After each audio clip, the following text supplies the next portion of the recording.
Hey, take it easy. I'm not here to fight. See the patch there? On my sleeve. I'm a volunteer, part of the disaster recovery effort. Yeah, okay.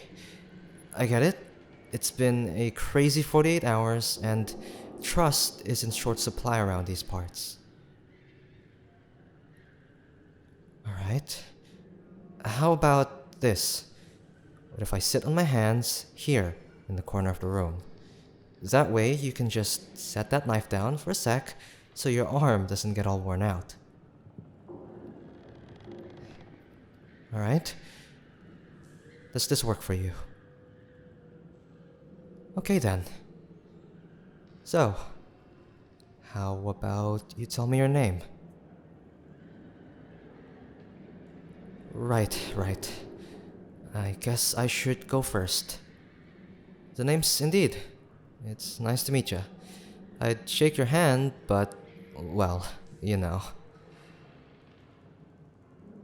Still not gonna tell me your name? Alright, that's no big deal. What's a little water off this duck's back, right? Hey now. You gotta have a sense of humor about you if you want to keep yourself from going crazy in these sorts of conditions. It's not my first time in a disaster zone, you know? I've been volunteering for these sorts of, well, missions, I guess you can call them, ever since my home sweet home was flattened by a hurricane back in, let's see, how many years has it been now? I guess it's been at least 3 or 4. Couldn't have been more than 7 for sure, but shoot. Sorry, I shouldn't get sidetracked like that. Okay, where was I? Oh, right. I started signing up for these humanitarian missions so I could be part of that chicken soup for the soul stuff. You know, just trying to give something back for all the help I got from the good people who got me, to standing on my own 2 feet. Yeah, sorry, that's a little joke of mine. I've only got one from the original set left, having left the other behind in the ruins of my old place. And by that, I mean, I have the left one left. The other leg, I'm afraid, is just a knockoff. Get it? Right, exactly. It's the right one that's not quite right. Well, I can't say it does everything the old flesh and blood one did, but hey, it's a damn sight shinier and it makes for quite the charming conversation piece. What do you think? Good icebreaker? Alright, well, moving along now. As I was saying, once the surgeons got me stitched back together and kitted out with some chrome, I got to traveling around and trying to help out wherever I could. And, well, it seems that's what brought me here, to your neck of the woods. Yeah, when I heard all about the flooding on the news, I knew this is exactly where I needed to be. I figured the usual crews would just be heading down to help, so I decided to hitch a ride, with one of the smaller charities anyways. Unfortunately, I don't seem to have done much good since showing up. So far, all I've managed to accomplish since arriving is just escaping from near-death experiences and scaring the bejesus out of you.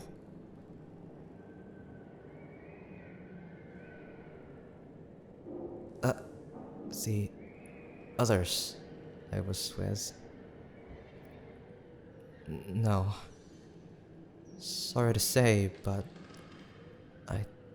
I don't think they're going to be getting here anytime soon.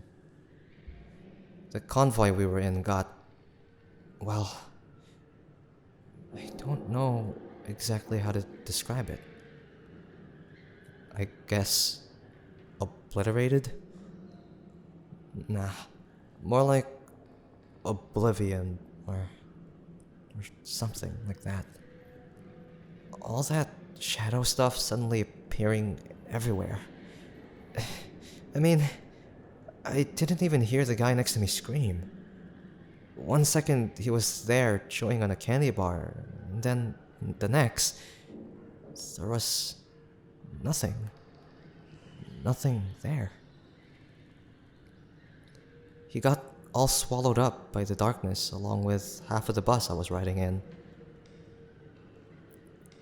You've seen it up close, right?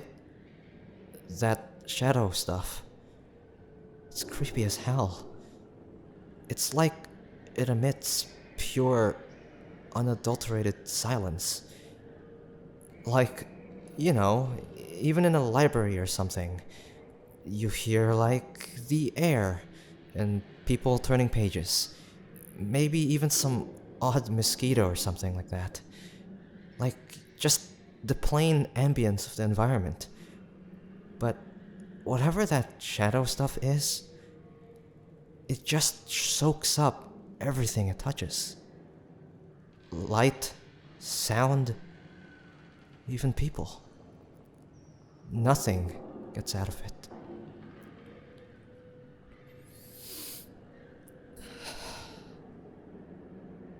Hey, seeing as you've calmed down some, you mind if I stop sitting on my hands now? It's getting real uncomfortable. Oh, thanks. Let me just get up and... Ah. Damn.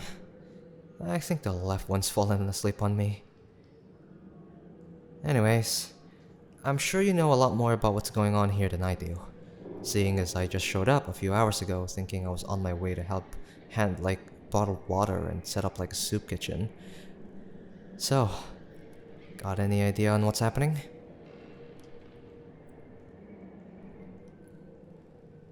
Huh. Well, all I've figured out is that if you touch that stuff, you're in for a bad time. It doesn't seem to do much on its own, though. Sure was bad luck for the bus to hit it head on. I guess most of the roads have patches of shadows scattered all along them. Seems that the safest option for us right now is to stay on foot rather than risking a ride into the void. So, seems we're going to be stuck here for a little while until we work out a plan on how to get out of town. Do you mind if I just start trying to scrounge up some food and fuel? You know, I'm not doing much good here on the floor. And to tell you the gospel truth, despite the experience I have with dealing with disaster zones, to be completely honest, I'm finding this whole ordeal to be terrifying beyond belief. It's okay though. One of the regulars I worked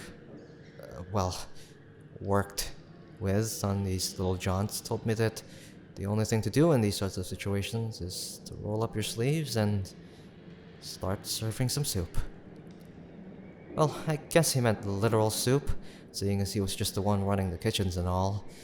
But I think he also meant metaphorical soup too. You know, the soup made of equal parts kindness and decency that nourishes the spirit and fills the heart of, lost with hope and good cheer people.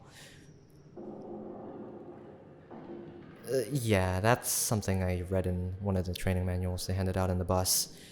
I don't think I could ever come up with something like that off the cuff, especially with being as tired as I am right now.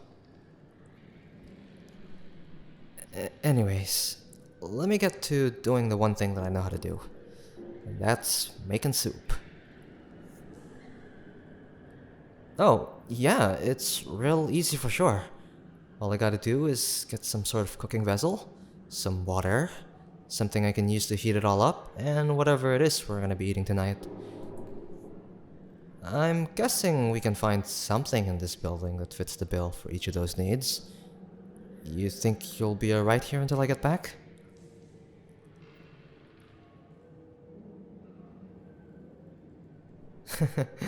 Right. I'm sure you'll be fine.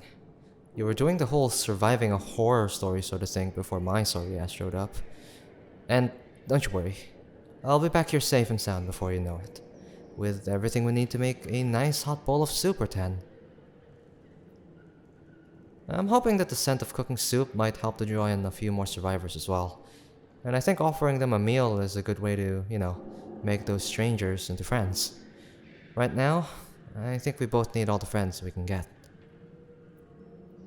Oh, hey, and when I get back from the supply run, you mind helping me chop up any vegetables I find? Seeing as you're the only one with a knife.